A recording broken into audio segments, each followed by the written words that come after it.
আজকে আমরা শিখব কিভাবে বাংলা টাইপিং করতে হয় বিজয় বান্ন সফটওয়্যার ব্যবহার করে। A to Z Bangla typing আমরা শিখব বিজয় বান্ন সফটওয়্যারটি ব্যবহার করে। তো চলুন শুরু করি। প্রথমত হচ্ছে আমরা স্টার্ট মেনু থেকে আমরা চেক করে নিব আমার কম্পিউটারে বিজয় বান্ন সফটওয়্যারটি ইনস্টলড আছে কিনা। যদি থাকে আমরা MS ওয়ার্ডের মধ্যেই বিজয় বান্নর ব্যবহারটা শিখব। তাহলে আমরা MS ওয়ার্ডটা ওপেন করে নিব, সার্চ করব ওয়ার্ড। সার্চ করার পর আমরা ওয়ার্ডটা ওপেন করে নিব। ওপেন করে নেওয়ার পর আমরা ব্ল্যাঙ্ক ডকুমেন্টে ক্লিক করে আমাদের ওয়ার্ডটা আমরা প্রস্তুত করে নিব। এরপর আমরা এখানে বাংলা টাইপ করার জন্য স্টার্ট মেনু থেকে বিজয় বান্নতে আমরা একটা ক্লিক করব। ক্লিক করার পর দেখতে হবে আমার সফটওয়্যারটা কি উপরে আছে নাকি আমার যে সিস্টেম ট্রে আছে ওইখানে আছে। আপনার মাঝে মধ্যে এখানে উপরেও থাকতে পারে, অনেকে খুঁজে পায় না। কারণটা হচ্ছে আপনার বিজয় বান্ন সফটওয়্যারটি সিস্টেম ট্রের মধ্যে চলে আসে। এটা হচ্ছে আমাদের সিস্টেম ট্রে। তো সিস্টেম ট্রেতে যদি থাকে, যদি এখান থেকে ব্যবহার করতে অসুবিধা হয়, রাইট বাটন প্রেস করে আপনারা শো স্টপ বারের মাধ্যমে এটা উপরে নিয়ে আসতে পারেন। তো এটা আমাদের এখন উপরে আছে। প্রথমত হচ্ছে বাংলা টাইপ করার জন্য আমাদের একটা ফন্ট দরকার। ফন্টের নাম হচ্ছে সুতনি এমজে। সুতনি এমজে ফন্টটা আমরা এখানে সার্চ করব। আমরা এখানে যে বক্স আছে আমাদের ফন্টের বক্স, এখানে আমরা ক্লিক করে লিখব SUTONNY এমজে। কিছু লেখার পর যদি অটো সাজেস্ট করে তাহলে আমরা এন্টার দিয়ে দিতে পারি, না হলে পুরোটা লিখে নেওয়াই বেটার। এন্টার দেওয়ার পর এটা আমরা সুতনি এমজি করে নিলাম। সুতনি এমজি করার পর আমরা বিজয় বান্নটা এখন ক্লাসিক করতে হবে। যদি আমাদের বাংলা টাইপ করতে হয় অফলাইন ভিত্তিক কোনো সফটওয়্যারে, তাহলে আমাদের এখানে মোর অপশনে ক্লিক করে তিনটা অপশন পাবেন। একটা হচ্ছে ইংলিশ লেখার জন্য, বিজয় ক্লাসিক হচ্ছে অফলাইন ভিত্তিক সফটওয়্যারে বাংলা লেখার জন্য, আর ইউনিকোডের কাজটা আমরা পরে দেখাবো। আমরা আগে বিজয় ক্লাসিক নিয়ে কথা বলবো। বিজয় ক্লাসিকে ক্লিক করলাম।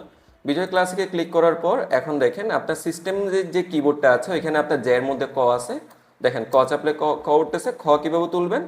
উপরের সিম্বলগুলা বা উপরের অ্যালফাবেটগুলো তোলার জন্য শিপ চাপতে হবে। শিপ চেপে ধরে যদি জে চাপি তাহলে খ উঠলো। তো এইভাবে আপনারা ক খ তুলতে পারেন। আমাদের সবচেয়ে বেশি সমস্যা হয় স্বরবর্ণ তুলতে। ব্যঞ্জনবর্ণ আমরা খুব সহজে তুলতে পারি, যেমন ব্যঞ্জনবর্ণ আমাদের কিবোর্ডের মধ্যে দেওয়া আছে, স্বরবর্ণগুলো দেওয়া থাকে না। স্বরবর্ণ তোলার জন্য আমরা করব আমাদের যে আকার ইকার রসিকা দীর্ঘিকা যেগুলাই থাকে ওইগুলা থেকে আমাকে স্বরবর্ণ বের করতে হবে। যেমন আমরা ডি চাপলে রসিকার উঠে, ডি চাপলে রসিকার উঠে, তাহলে ওই রসিকের থেকে আমাকে রসি বের করতে হবে। কিভাবে? তাহলে আমরা কি করব, প্রথমে জি চাপবো, হসন্ত যাওয়ার পর যদি আমরা ডি চাপি তাহলে আমার রশি উঠবে। তার মানে কোনো স্বরবর্ণ তোলার জন্য প্রথমে আমাকে জি চাপতে হবে।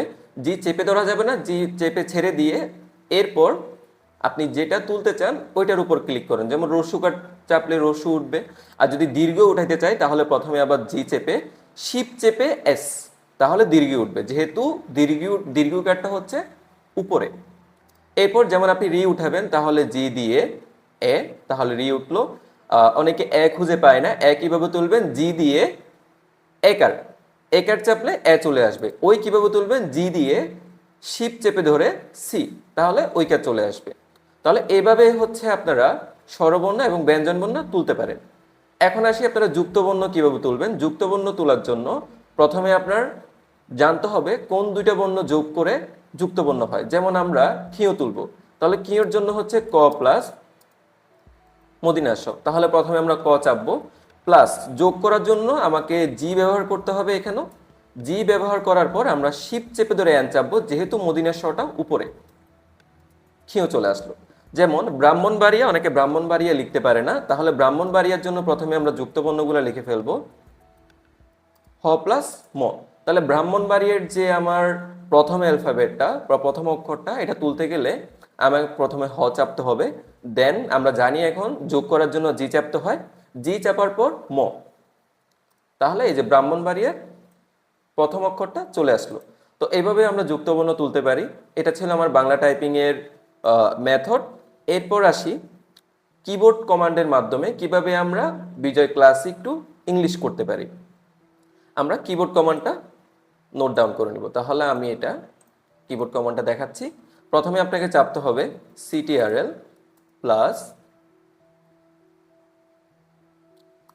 প্লাস বি, তাহলে এটার মাধ্যমে হবে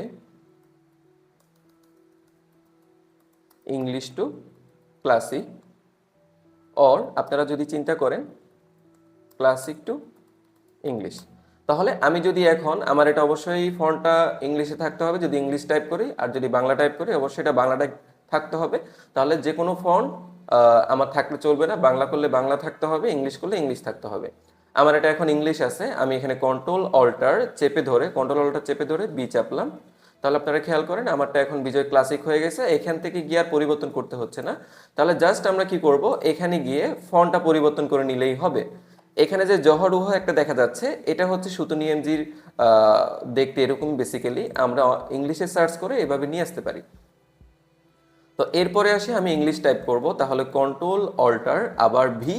তাহলে control alter B English to classic, এবং control alter B classic to English করার জন্য ব্যবহার করা হয় একই কিবোর্ড কমান্ড। ইংলিশ টাইপ করার জন্য তাহলে এই ফন্টটা পরিবর্তন করে যে কোনো একটা ইংলিশ ফন্ট আমাকে চুজ করতে হবে। আমি টাইমস নিউ রোমানটা নিলাম, এরপর খেয়াল করেন আমরা এখানে ইংলিশ টাইপ করতে পারবো। আমি এখান থেকে টাইমস নিউ রোমান করে নিই।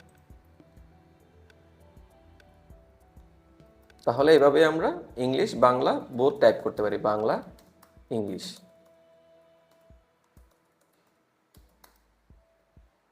এভাবে আমাদের বাংলা টাইপ করতে হয়। এখন আসি আমরা ইউনিকোড কি কখন ব্যবহার করব। ইউনিকোডের জন্য স্পেসিফিক কোনো ফন্টের প্রয়োজন হয় না, এখানে বাই ডিফল্ট সে একটা ফন্ট চুজ করে নেয়।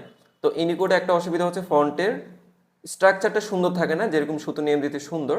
আমরা ইউনিকোডটা একটু দেখাই। আপনারা ইউনিকোডের জন্য একটা ফন্ট ডাউনলোড করে নেবেন, আমি সবাইকে ফন্টটা দেখাই। সোনার বাংলা নামক একটা ফন্ট আছে, এই ফন্টটাতে আপনি যদি ইউনিকোডে টাইপ করেন তাহলে আপনারটা অনেকটা সুতুনি এমজির মতোই দেখতে হবে। তাহলে আমি ফন্টটা চেঞ্জ করে নিলাম, এরপর এখান থেকে আমি ইউনিকোড করে নিলাম।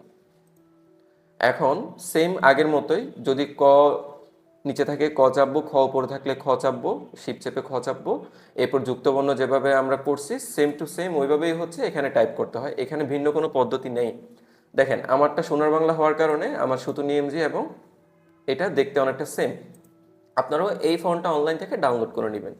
তো এখন আসি ইউনিকোড আর কোন কোন ক্ষেত্রে ব্যবহার করা হয়। ইউনিকোড হচ্ছে আপনি কোনো কিছু বাংলা সার্চ করতে বা এই ডকুমেন্টটা সেভ করতেও, যদি বাংলায় সেভ করতে চান ডকুমেন্টটা, তাহলে ইউনিকোড। তো এখন আমরা বাংলায় সেভ করার চেষ্টা করব। বাংলায় সেভ করার জন্য আমরা এখন ইউনিকোডের ব্যবহারটা দেখতে পারবো। তাহলে আমরা ফাইলে গেলাম, ফাইলে গিয়ে সেভস থেকে আমরা যে কোনো একটা জায়গায় সেভ করব। যেমন আমরা ডেস্কটপে সেভ করি, ডেস্কটপে যদি আমরা সেভ করতে হয় তাহলে এই যে ফাইল নেমটা যদি আমি বাংলায় লিখতে চাই, যদি আমি এখান থেকে ক্লাসিক করে লেখার চেষ্টা করি তাহলে আপনারা খেয়াল করতে পারেন এখানে বাংলা উঠবে না।